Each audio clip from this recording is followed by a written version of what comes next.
Hi, I'm Liz Nedden. Let's have a look at some examples of multiplying integers. So, the first thing we just need to remember is our rules. So, a positive times a positive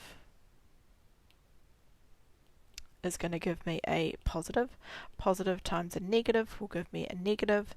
Negative times a positive gives me a negative.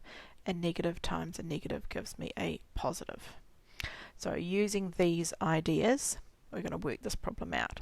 So the first thing I do is I look for those positives and negatives. So this 2 is a positive. We're lazy, we don't write it, but it's a positive. And this 3 is a negative.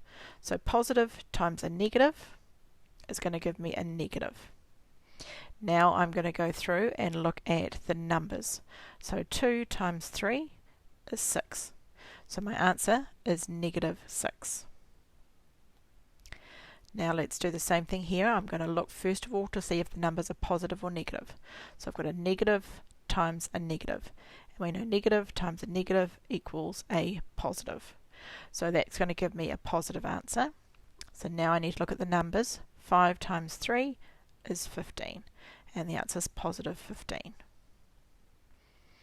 What if I've got 3 numbers that I'm multiplying? So I know that negative times a negative is equal to a positive.